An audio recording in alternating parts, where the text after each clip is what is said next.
Assalamualaikum warahmatullahi wabarakatuh. Di sini saya akan perkenalkan diri saya terlebih dahulu. Nama saya Fauzan Prasetya Eka Putra. Saya sebagai dosen di Prodi Informatika Fakultas Teknik di Universitas Madura. Mata kuliah yang saya ampu jaringan komputer lanjut. Saya di sini sebagai dosen dengan tugas tambahan, yaitu selain sebagai dosen, saya juga sebagai kepala bidang publikasi dan plagiasi lembaga penelitian dan pengabdian kepada masyarakat Universitas Madura, yang memiliki tugas yaitu membantu teman sejawat dalam melakukan publikasi dan memperbaiki plagiasi pada jurnal yang dituju. Spesialisasi mata kuliah yang saya ampu adalah jaringan komputer lanjut, yang mana jaringan komputer lanjut merupakan salah satu mata kuliah wajib yang ditempuh pada semester 5 yang memiliki bobot 3 SKS. Syarat untuk mengikuti mata kuliah ini, mahasiswa wajib lulus mata kuliah jaringan komputer yang ada di semester sebelumnya. Mata kuliah ini ditempuh sebanyak 16 kali pertemuan. Buku referensi yang saya gunakan yang lain, yang pertama adalah Computer Networking Top-Down Approach 7 Edition karangan James F. Bruce, dan yang kedua buku referensi yang saya gunakan adalah Computer Network 4th Edition terbitan Prentice Hall dan karangan Andrew Tenenbaum. Teknik pengajaran yang saya gunakan adalah teknik pengajaran DIA, Delivery Interaction Assessment, yang mana delivery itu sendiri yaitu bagaimana saya menyampaikan perkuliahan. Yang biasanya saya melakukan dua hal. Yang pertama, saya akan menyiapkan PowerPoint dan digital book, saya kita kenal sebagai e-book, sebelum perkuliahan dimulai. Untuk poin yang kedua, setiap minggunya mahasiswa yang mengikuti perkuliahan saya diwajibkan atau akan diberikan tugas untuk mereview atau meresum minimal 2-3 halaman dengan bab yang sudah saya jelaskan tadi, serta diwajibkan membuat presentasi untuk bab selanjutnya, yang mana untuk presentasi tersebut akan dilakukan secara acak dan berkelompok. Alasan kenapa saya menggunakan e-book atau digital book yang menggunakan bahasa Inggris untuk meningkatkan vocabulary mahasiswa. Terus poin yang kedua, interaction, yaitu bagaimana saya berinteraksi dengan mahasiswa. Saya biasanya menggunakan grup WA seperti ini. Poin yang kedua yaitu ketika di dalam kelas, saya memberikan waktu kepada mahasiswa 10 hingga 15 menit untuk berdiskusi tentang permasalahan yang ada di minggu sebelumnya atau apa yang mereka pelajari tentang bab yang hari ini. Dan poin yang ketiga yaitu biasanya saya menggunakan Zoom Meet maupun Google Meet untuk melakukan diskusi atau penyampaian materi. Untuk asesmen itu sendiri yaitu bagaimana saya melakukan penilaian terhadap mahasiswa. Pada saat awal perkuliahan, biasanya saya memberikan kontrak perkuliahan, yang mana kontrak perkuliahan ini akan disepakati bersama antara saya dan mahasiswa yang mengikuti perkuliahan saya. Penilaian ini membuat cara saya menilai dan bobot penilaian saya terhadap mahasiswa, yaitu contohnya seperti ini, yang mana 30% tugas hingga kehadiran, 30% UTS, dan 40% UAS. Dari 30% tugas hingga kehadiran ini, ada 4 parameter yang menentukan. Yang pertama adalah 30% keaktifan, 10% tugas mandiri, 40% tugas akhir, dan 20% kuis. Deskripsi singkat mata kuliah yang saya ampu adalah mahasiswa belajar memahami bagaimana komunikasi antar komputer, bagaimana data bisa terkirim dari satu komputer ke komputer yang lain berdasarkan konsep OSI layer, serta keamanan jaringan ketika komputer ini terkoneksi dengan jaringan ke internet. Jadi kemampuan yang diharapkan pada mata kuliah jaringan komputer lanjut, yang pertama adalah mahasiswa mampu menjelaskan definisi dan penggunaan jaringan internet. Yang kedua, mahasiswa mampu menjelaskan konsep layer, aplikasi layer, transport, dan layer network. Yang ketiga adalah mahasiswa dapat menjelaskan jenis dan definisi 4 OSI layer dan fungsi arsitektur jaringan komputer. Untuk poin yang keempat, mahasiswa mampu menjelaskan konsep topologi pada arsitektur jaringan dan komputer mobile dan kabel. Untuk poin yang kelima, mahasiswa mampu mengaplikasikan dengan menggunakan tool yang ada atau software yang ada dan mendesain jaringan komputer dalam menyelesaikan masalah di sekitar. Serta poin yang keenam yaitu mahasiswa mampu berpikir kritis dalam memecahkan masalah pada keamanan jaringan komputer. Materi-materi pembelajaran pada jaringan komputer lanjut, yang pertama adalah Computer Network and the Internet. Bab kedua adalah Application Layer. Bab ketiga Transport Layer. Bab keempat The Network Layer, yang mana fokusnya pada data plane dan control plane. Bab kelima tentang The Link Layer and the LAN. Bab keenam Wireless and Mobile Network. Bab ketujuh yaitu membahas tentang Security in Computer Network. Dan bab kedelapan Multimedia Network. Dari 8 bab tersebut, saya akan memberikan salah satu contoh pembelajaran yang saya lakukan, yaitu dengan menggunakan Zoom Meet setelah ini. Terima kasih. Sekian dari pengenalan dari saya. Wassalamualaikum warahmatullahi wabarakatuh.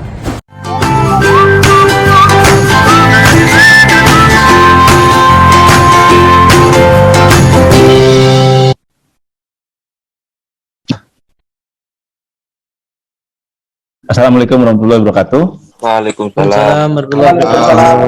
Jadi gini, untuk yang pertemuan kali ini saya jelaskan beberapa bagian, salah satunya di chapter 8. Jadi di chapter 8 itu kita akan bahas tentang security. Ini adalah bagian dari roadmap-nya. Kelihatan ya? Kelihatan Pak. Kelihatan. Nah, roadmap-nya yang pertama itu adalah pemahaman atau pengertian tentang network security atau jaringan sekuritas atau keamanan jaringan. Ini yang pertama, nanti yang kita bahas. Yang kedua nanti ada namanya prinsipal kriptografi. Kenapa harus bahas kriptografi? Karena berhubungan dengan security. Yang ketiga nanti kita bahas VPN. Yang terakhir nanti kita ada assessment. Baik Pak. Jadi yang pertama saya jelaskan tentang network security.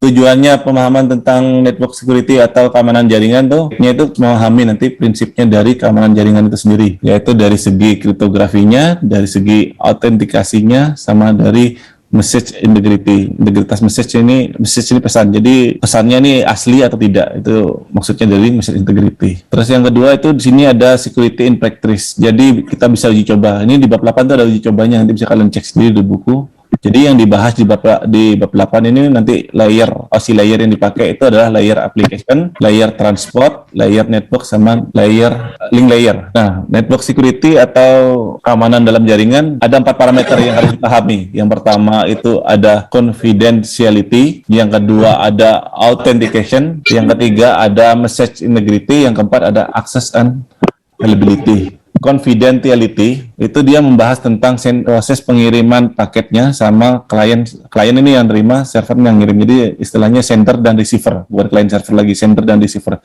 Sender ini pengirim, receiver ini penerima. Jadi saya ambil studi case-nya seperti WhatsApp.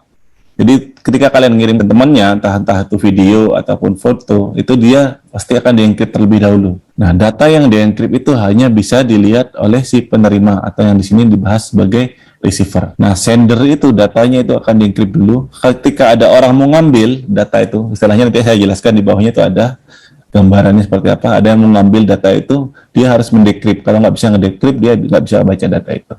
Yang kedua itu prosesnya ada parameternya. Yang kedua adalah authentication. Authentication itu sendiri yaitu dia sifatnya adalah confirm identity atau memastikan si penerima paket ini si A atau si B. Jadi nggak mungkin salah kirim, kecuali orang yang ngirim data itu atau ngirim pesan itu emang miss gitu loh. Terus yang ketiga ada message integrity. Message integrity itu sendiri yaitu membahas tentang sender receiver yang data yang dikirim itu bisa terbaca oleh orang luar atau tidak. Jadi sifatnya dia broadcast atau tidak. Jadi kalau sifatnya dia person to person, hanya ke orang itu dia data itu masuk. Ketika dia sifatnya broadcast, maka dapat dibaca oleh siapa aja. Ini masuk dari message integrity. Jadi integritas dari pesan itu. Terus yang keempat itu ada access and availability. Access and availability ini hubungannya dengan jaringan atau koneksi internet kalian. Jadi misalnya di jaringan kalian itu cuma 2G atau 3G, yang sedangkan yang pengirimnya dia masih LTE atau udah 4G, itu bisa jadi paketnya kalian pending atau tidak terkirim, tergantung masih dalam jaringan internetnya juga, jaringan komputernya juga. Terus yang berikutnya, nah di sini, jadi yang dimaksud dari hal tadi, yang dimaksud dengan confirm identity, ini gambarannya. Jadi jika ketika Alice ingin mengirimkan pesan ke Bob, di sini ya, di sini terlihat ada yang namanya TrueD. TrueD ini dia sifatnya kalau di jaringan kita ini, jaringan komputer, TrueD ini biasanya disebut intruder atau dia yang spoofing, dia yang ngambil data. Jadi prosesnya itu data apa aja yang dikirim di jaringan internet itu bisa dibaca oleh siapa aja intinya. Nah, biasanya yang ngebaca ini disebut sebagai intruder. Teknologi yang digunakan biasanya spoofing, namanya spoofing pakai data. Di sini dijelaskan ketika Alice ingin berkomunikasi dengan Bob secara secure ini aman. Secara aman, dia biasanya menggunakan channel ini. Channel ini, kalau yang nanti saya jelaskan di bab berikutnya juga, channel ini biasanya banyak yang kita gunakan itu biasanya berupa VPN, Virtual Private Network. Jadi kalau kita mengikuti jalur yang provider, jalurnya ISP yang ada di sini, itu biasanya data itu bisa diambil oleh siapa aja, dengan orang-orang yang memiliki tujuan tertentu sih intinya. Kalau nggak ada tujuan nggak mungkin ngambil. Biasanya dia di posisinya si TrueD ini melakukan intercept dia maksudnya, jadi Alice mengirimkan data tujuannya ke Bob, tapi data yang dikirim Alice ke Bob itu diambil dulu oleh Rudy. Si Rudy ini dia bisa melakukan hal-hal yang tidak diinginkan. Yang pertama dia bisa melakukan delete itu menghapus pesan itu yang mau dikirim. Yang kedua add message itu maksudnya adalah mengubah bentuk dari pesan itu. Misalnya si Alice pengen ngirim ke Bob, dia judulnya kan lover, jadi pacaran nih, lagi pacaran nih, pengen ngirim I love you gitu. Bisa jadi diubah datanya menjadi I hate you, jadi gitu. Jadi dikirim ke Bob. Akhirnya Bob ini hubungan sama Alice jadi retak. Itu seperti ini, moving data. Jadi data apa aja ya? Nggak cuman handphone to handphone, data bank juga bisa masih, data transaksi dan lain-lain itu juga bisa. Pak, mau tanya Pak, mengapa Pak Trudy itu dibutuhkan gitu Pak? Kalau seumpamanya nggak ada Trudy gimana Pak? Ini nggak dibutuhkan, maksudnya di sini asumsinya. Jadi Asumsinya Pak. ya, logikanya dasarnya seperti ini. Pengiriman pesan itu antara 2 orang, 3 orang atau lebih, itu biasanya nanti ada yang mendengarkan. Trudy di sini bisa jadi seperti bin sih. Iya Pak, iya. Nah, dia ngerekap semua data percakapan kita. Seperti ini juga bisa jadi direkap sama bin. Kita lanjutkan dulu ya, Kaya. Siap Pak, siap. Terus yang berikutnya, apa yang harus dilakukan oleh Bob agar data itu aman? Yang dikomunikasikan Bob dan Alice itu. Di sini who make Bob alias B. Jadi ketika datanya sudah ada intruder seperti ini atau ada penyusup seperti ini, sebut di sini sebagai message integrity udah nggak berlaku lagi. Jadi hal-hal yang harus dilakukan ini biasa. Yang pertama real life. Jadi Bob dan Alice ini akan menanyakan kabar sebenarnya. Jadi yang hanya tahu rahasianya Bob sama Alice ini apa? Jadi misalnya saya tahu nih rahasianya Alka jarang masuk, misalnya jarang masuk kelas. Saya tanya nih, Kak sakit masih? Padahal dia emang sering sakit-sakitan. Terus Alka bilang, "Udah Pak, saya lagi liburan." Nah, ini belum tentu si Alka tadi itu. Jadi real life rahasianya ini apa? Rahasia si antara 2 orang yang berkomunikasi ini harus ada salah satu. Rahasia ini disebut sebagai kuncinya untuk buka pintunya. Dia orang asli atau bukan ini harus ada kuncinya. Terus yang kedua, mengurangi penggunaan web browser, atau server electronic transaction. Jadi untuk pengguna transaksi elektronik itu kita mengurangi dengan bersentuhan dengan teknologi yang tidak secure. Tujuannya apa? Tujuannya agar data elektronik kita, entah itu data sebagai data pelanggan ataupun data ATM atau kartu ATM kita itu biar nggak terpublish juga. Terus yang kedua adalah online banking client server. Jadi teman-teman yang di sini yang sering buka M-banking, kalau jaringannya masih jaringan kafe, jangan menggunakan jaringan kafe sih, saran saya. Jaringan kafe atau jaringan-jaringan di luar dari yang tidak kalian pahami. Karena apa? Bisa jadi data yang kalian gunakan di situ atau kalian yang inputkan di HP kalian ketika melakukan transaksi M-banking itu bisa diambil oleh router di sana, bisa ditampung oleh router di sana. Akhirnya bisa dijual belikan. Yang ketiga, yang keempat bisa cek DNS server. Nah ini istilah yang digunakan dalam hacking. Yang pertama ada namanya eavesdrop, yang kedua ada impersonation, yang ketiga ada hijack, yang ketiga ada DOS. Ini dalam istilah-istilah yang digunakan dalam hacking atau pengubahan pesan itu. Eavesdrop itu sendiri yaitu intercept message atau mengambil pesan. Jadi data yang di sini ini yang dikirimkan oleh Alice ini diambil dulu oleh Trudy, nggak langsung dikirimkan ke Bob. Ini disebut intercept message. Jadi pesannya itu diambil dulu. Terus yang kedua ada namanya active insert message into connection. Di mana ini maksudnya adalah mengubah pesan tersebut dengan tidak sesuai dengan pesan asli. Jadi bisa ngerubah, bisa ngedit. Ini active insert message. Yang ketiga ada impersonation. Impersonation di sini dia bisa ngerubah paket itu. Jadi yang awalnya dia hanya yang tadi yang bilang I love you itu atau saya menyayangimu tiba-tiba diganti hijacking. Di sini itu dia menghapus atau memutuskan si Bob atau memutuskan si Alice. Memutuskan maksudnya memutuskan jaringan ya. Di hijacking di sini dia langsung putus ini jaringannya di tengah. Dia disebut dengan hijacking. Untuk di DOS sendiri atau yang biasa dikenal denial of service di sini adalah dibuat overload. Kalau dulu masih ada overload, kalau sekarang udah nggak ada overload resource. Jadi overload resource maksudnya ketika kalian ngirim SMS atau WA atau MMS hari ini, sekarang jam 2 ini, bisa jadi pesan itu baru masuk besoknya. Itu karena overloading resource. Itu salah satunya yang biasa sering digunakan di hacking, di DOS. Ini istilahnya di DOS, denial of service. Saya lanjutkan lagi. Ini salah satu contoh saya gunakan pada saat ini. Sekarang udah zamannya udah mulai bagus. Jadi ada yang namanya language of cryptography. Jadi enkripsi. Pesan yang mau dikirim itu dienkripsi dulu, baru nanti didekripsikan ke si penerima. Salah satu contohnya kalau dulu masih yang sering overload resource itu karena belum kriptografinya masih jelek. Nah, sekarang udah kriptografinya udah mulai bagus lagi. Jadi pesan yang dikirim oleh si Alice ini dia sifatnya plain text. Plain text ini maksudnya adalah kalimatnya ini masih jelas. Maksudnya masih jelas tuh, misalnya halo apa kabar, itu plain text, sebut plain text. Jadi ada H A L O A P A K A B A R, itu plain text, itu disebut plain text.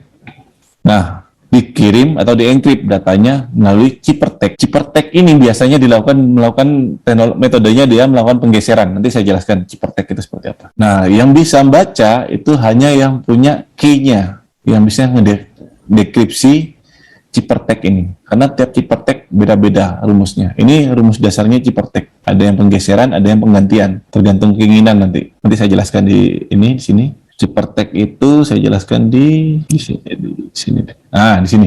Ciphertext ini seperti ini. Jadi, enkripsi yang dilakukan Alice, Bob, dan Trudy ini sudah ada namanya enkripsi. Jadi, si Trudy tidak bisa langsung mengambil pesan yang mau dikirim. Karena harus didekrip terlebih dahulu. Nah, ini salah satu contoh enkripsi atau enkripsi pesannya. Jadi, plain text-nya misalnya halo atau apa. Inilah intinya. A, B, C, D, E, F, G, sampai Z. Ini plain text-nya. Jadi pesan yang dikirim itu bentuknya seperti ini. Ciphertext-nya ini. Ciphertext ini kuncinya. Kunci ini maksudnya hanya bisa didekrip menjadi dengan menggunakan ciphertext ini. Jadi misalnya A akan berubah menjadi M, B akan berubah menjadi N, C akan berubah jadi B, D akan berubah jadi V, dan seterusnya. Ya, paham ya? Jadi salah satu contohnya di sini. Dia ngomong, Bob, I love you, Alice. Ya, ngomong misalnya. Nah, dia berubah I jadi S. Di sini dia I jadi S, turun. Ciphertext itu ya kayak gitu sistem enkripsinya. Jadi lebih gampang ini logikanya, gampang dipahami daripada enkripsi yang lain. Jadi I akan menjadi S, L akan menjadi G, O akan menjadi K, dan seterusnya. Jadi ketika dibaca oleh Trudy, bahasa yang muncul bahasa ini, jika langsung dibaca oleh Trudy ketika dia ngambil pesan itu. Tapi ketika pesan ini udah sampai ke Bob, akan didekrip lagi, dan akan menjadi tulisannya tetap jadi I love you, seperti itu. Jadi ciphertext ini cuman aturannya aja, rule-nya itu seperti apa. Saya jelaskan beberapa jenis kriptografi simetrik yang digunakan di kehidupan sehari-hari. Yang pertama di sini ada namanya substitution chipper, yaitu dia lebih simpel. Yang tadi saya jelaskan itu termasuk substitution chipper. Jadi menggeser ataupun menukar itu masuk golongan substitution chipper yang tadi saya sudah jelaskan. Yang kedua ada yang namanya DES. DES itu adalah Data Encryption Standard. Itu ditemukan di tahun 1993, digunakan oleh US Encryption Standard. Jadi dia digunakan di US Encryption Standard. Dasarnya awalnya dia hanya menggunakan 56 bit. 1 bit itu 8 byte ya. Jadi tinggal dikalikan 8 aja sekitar 448. Sekitar 448 ini. Jadi kalimat yang bisa diisi cuma 448 kata. Bukan kata sih, alfabet hurufnya itu untuk yang DES. DES itu sendiri untuk yang sekarang itu jarang digunakan karena yang DES ini masih rawan, masih bisa di brute force, masih bisa dibuka lagi, bisa di decrypt atau diubah lagi datanya. Makanya DES ini ada yang disebut sampai 3DES. 3DES itu jadi habis di encrypt sekali. Kalau tadi kan di encrypt sekali nih cuman yang sini. Ini kan cuma di encrypt sekali. Nah, kalau yang 3DES ini dia di encrypt sampai 3 kali. Habis di encrypt lagi dengan 3 different key. Kalau ini kan satu, tadi kuncinya cuma satu. Kalau yang substitution chipper, kalau yang DES ini bisa sampai 3 kuncinya sampai ada 3. Jadi kalau tidak ada 3 kunci ini, data itu, pesan itu tidak akan terbuka. Terus yang berikutnya, yang ketiga itu ada AES. AES itu adalah pengertiannya, pemahamannya yaitu Advanced Encryption Standard. Dikembangkan oleh NIST juga untuk mengganti atau sebagai penerusnya dari DES. Itu digunakan di tahun 2021. AES ini lebih banyak bitnya daripada si DES. Kalau DES itu banyaknya bitnya sebanyak 56 hingga 64 bit. Kalau untuk AES ini dia 128 bit block sampai 256. Jadi kalimatnya lebih banyak lagi. Kalau untuk DES, kalau ada permasalahan untuk DES ini pakai brute force itu ngedekripnya hanya butuh waktu 1 detik. Kalau pakai enkripsinya si DES ini, data encryption standard, dia hanya 1 detik. Kalau menggunakan brute force, ada namanya brute force itu untuk hijack juga. Itu membutuhkan 1 detik untuk membaca datanya. Tapi untuk AES, dia membutuhkan waktu sebanyak 149 triliun tahun baru kebuka untuk yang AES ini. Jadi lebih bagus AES daripada DES di tahun 2021. Itu kelanjutannya DES itu menjadi AES. Di tahun berikutnya muncul yang namanya RSA, Reverse Rievasch-Samir-Adelson algorithm, di mana dia lebih mengutamakan integer number. Terus di equivalent itu dibandingkan dengan angka yang akan di-encrypt bungkus. Jadi dia lebih fokusnya ke integer number. Kalau yang RSA, Rievasch-Samir-Adelson algorithm. Jadi dari kalimat itu dia cari mana yang sifatnya integer, yang sifatnya integer itu nanti dia dibungkus, di-encrypt lagi. Dari 4 symmetric crypto ini, menurut kalian mana yang lebih baik?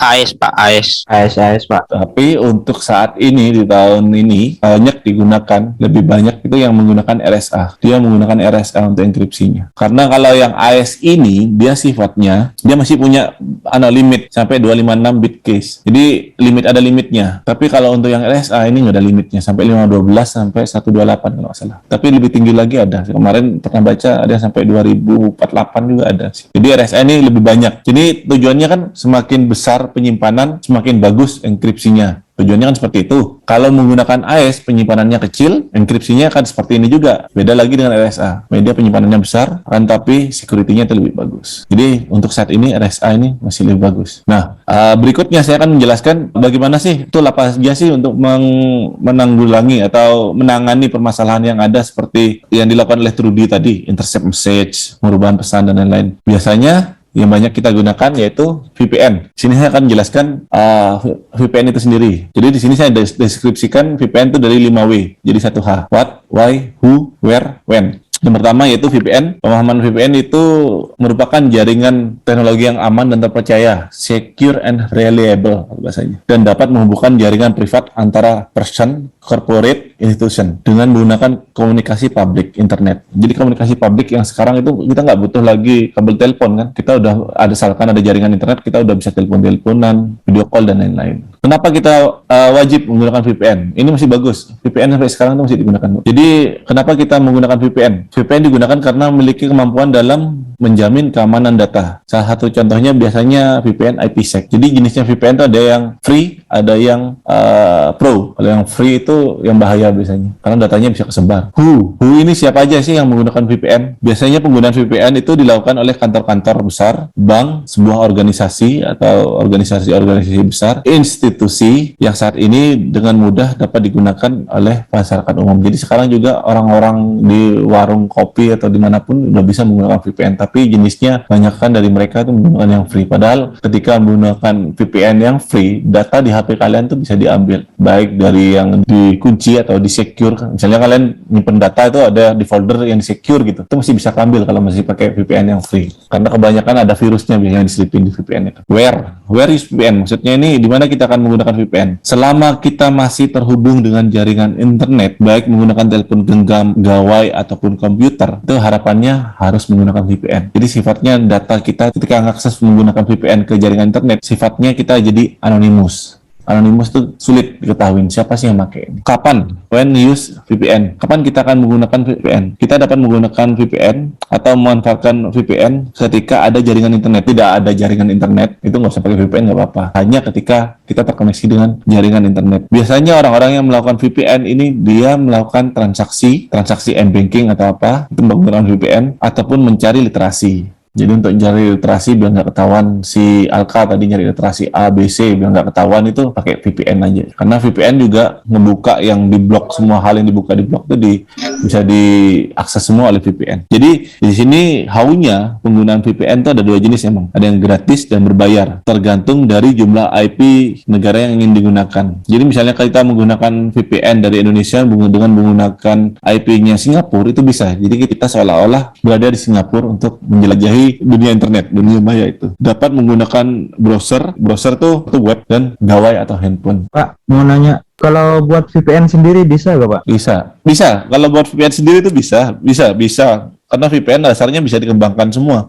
Bukan dibuat, dikembangkan bahasa. Jadi kalau kita mengembangkan bisa. Kalau membuat, ini gambaran VPN ya, kelihatan ya. Jadi gambaran VPN-nya seperti ini. Gambaran VPN itu seperti ini. Dimana ketika kita mengirim data sama tadi kayak Alice dan Bob itu, data yang mau dikirimkan atau mau diakses atau data yang mau kita cari di internet itu pasti ada yang namanya intruder juga. Nah gunanya VPN itu dia dibungkus berkali-kali. Nggak ada sih yang disebutan data itu aman, nggak ada. Tapi meminimalisasi risiko yang ada. Tujuannya itu VPN. Situ Pak, boleh tanya Pak? Nah, Gimana itu Pak? Kalau bisa meyakinkan kalau VPN itu emang aman gitu Pak?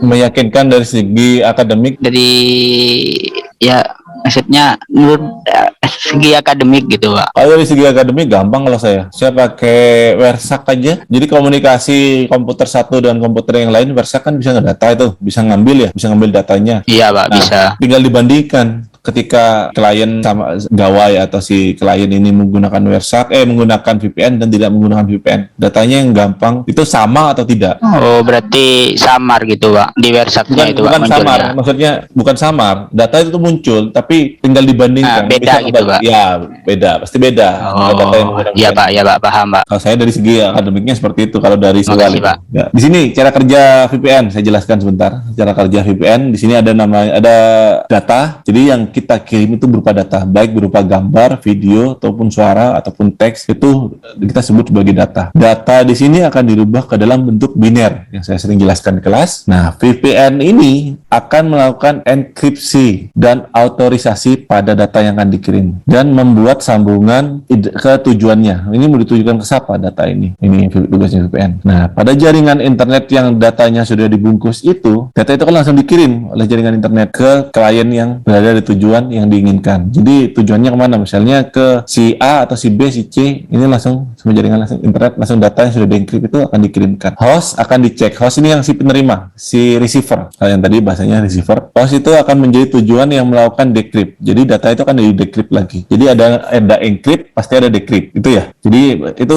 prinsip dasar. Prinsip dasarnya kalau kita melakukan enkripsi, pasti harus ada namanya dekripsi. Enkripsi itu mengunci, dekripsi itu membuka kuncian itu agar dapat dibaca atau pahami istilahnya. Kita harus melakukan dekripsi dan dicek autorisasinya. Apakah yang si penerima data ini benar si A atau bukan? Ini dicek lagi nanti sama si data yang sudah dibungkus oleh VPN. Kalau sesuai, maka data itu akan kebuka. Tapi kalau si receiver atau target ini dia pura-pura atau seolah-olah sebagai receiver, ini pasti akan data itu entah itu rusak atau data itu nggak kebaca. Jadi banyak faktor lain. Endingnya ada host atau ada receiver, orang penerima pesan itu yang tidak diautorisasi atau tidak diizinkan mengambil data tersebut, maka data tersebut tidak akan terbaca. Yang kata saya tadi itu rusak. Di sini jenis VPN, penggunaan VPN. Jadi biasanya VPN tuh yang pertama penggunaan VPN tuh di bidang bisnis. Bidang bisnis untuk saat ini itu biasanya pengiriman data dari cabang ke pusat, pengiriman data dari toko cabang ke toko pusat, itu istilahnya gitu. Jadi pengirimannya dia secara privat, jadi agar datanya nggak bisa dibuka oleh siapa-siapa. Ini saya pernah menggunakan VPN ini waktu pengalaman saya di batubara. Jadi datanya batubara, lapangannya itu di Kalimantan, datanya itu harus terkirim ke Jakarta. Nah, sifatnya dia menggunakan VPN. Alasannya apa? Karena agar data yang dikirimkan secara privat, informasinya privat, jadi bukan untuk bisa dikonsumsi oleh semua orang. Jadi misal data batubara yang hari ini didapatkan itu 5.000 ton, dikirimnya secara VPN, dilaporkan ke kantor pusat yang di Jakarta itu 5.000 ton juga. Permasalahannya jika data itu kebuka, bocor, maka data itu bisa ada orang-orang yang memiliki kepentingan itu bisa dijual belikan biasanya data-data seperti itu. Terus yang kedua di bidang pendidikan. Biasanya untuk penggunaan VPN ini, salah satu universitas yang sudah menggunakan itu UGM. Jadi dia menggunakan VPN, jadi nggak pakai jaringan publik. Mengurangi ini juga sebenarnya, mengurangi noise yang ada di jaringan publik VPN itu. Salah satu contoh kampusnya yang menggunakan VPN itu yaitu UGM untuk pembelajaran daring. Yang ketiga ada di bidang IoT, biasanya implementasinya pada smartphone yang sudah high, dia menggunakan VPN. Terus sosial media juga bisa. Yang paling sering di kehidupan kita itu di perbankan, transaksi internet, mobile, sama mobile banking dan lain-lain itu untuk wilayah perbankan itu dia wajib menggunakan VPN. Ini jenis-jenis VPN-nya, yaitu ada Express VPN, IPVanish, Private Internet Access, CyberGhost, dan Private VPN. Ini jenis-jenisnya. Salah satu ini dari datanya saya dapat dari Viscom. Jadi VPN yang sering digunakan di Indonesia ini. 5 VPN yang sering digunakan di Indonesia. Kesimpulannya, di sini untuk membuka akses yang dibatasi atau kita mengakses web yang di luar yang dibatasi, entah bisa dapat menggunakan VPN. Jadi IP asli yang di perangkat kita atau di gawai kita atau di gadget kita itu akan tersembunyi. Yang kedua, keamanan. Itu jaringan yang sifatnya pribadi. Kalau kita ngirimin data sifatnya pribadi dan privasi, itu lebih baik keamanannya itu ditingkatkan. Jadi menggunakan VPN yang berbayar. Itu ada yang setahun $100, ada yang setahun sampai $1.500, tergantung dari keamanannya. Terus yang berikutnya ada kerahasiaan. Tujuan dengan menggunakan VPN ini semua rekam jejak digital kita akan tidak terlihat atau bisa terenkrip. Jadi sekiranya si Alka tadi itu namanya Alka, ketika dia menggunakan VPN namanya bisa ganti itu nanti, IP-nya ganti, MAC address-nya ganti dan lain-lain. Jadi kerahasiaan kita itu benar-benar terjaga dengan adanya VPN. Terus yang keempat di sini ada namanya permasalahan koneksi. Ada beberapa VPN itu yang jenis-jenisnya itu kan banyak tuh, A, B, C, D. Saya asumsikan, saya pernah menggunakan ada 3-4 jenis VPN. Ada yang pertama, yang A, VPN ini dia dapat mempercepat jaringan koneksinya. Yang si B itu bisa memperlambat jaringan koneksinya. Ini juga dalam konteks biasanya dari segi enkripsinya biasanya. Semakin tinggi enkripsinya, semakin berat dalam proses pengiriman datanya.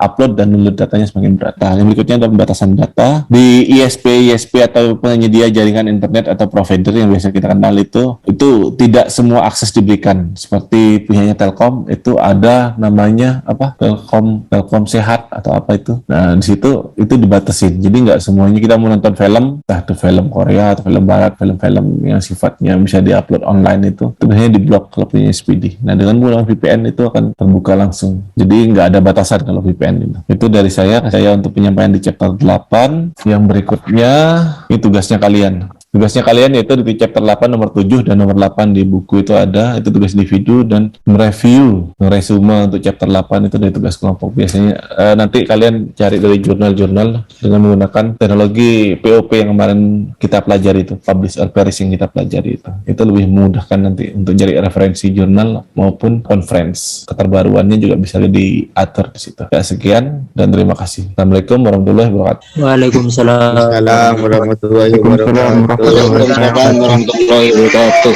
Di sini ada yang mau ditanyakan dari sini. Tugas ini, Pak.